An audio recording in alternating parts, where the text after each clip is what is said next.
May 18th, 2024. I just found these two sketches I did sometime in the last, 10 years, I guess. I think I'm going to cut them up and mount them somehow based on this larger allegorical theme, so I think I'll fit cut them into pieces.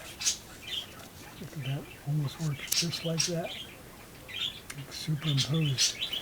All right, to be continued. What else have we got here? Two sketches from 1970.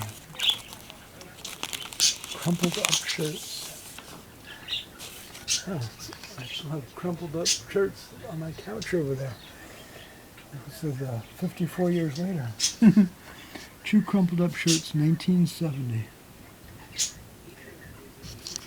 Pull out other sketches. Let's see what we got here. I remember I used to go to museums and sketch. Architectural figure, 1954 by Alexander Archipenko. Standing figure, 1920. This might have been at the Museum of Modern Art in New York. I have to look that up. Vladimir Yaffe, Creed of Force, Walnut. Oh, interesting. All right.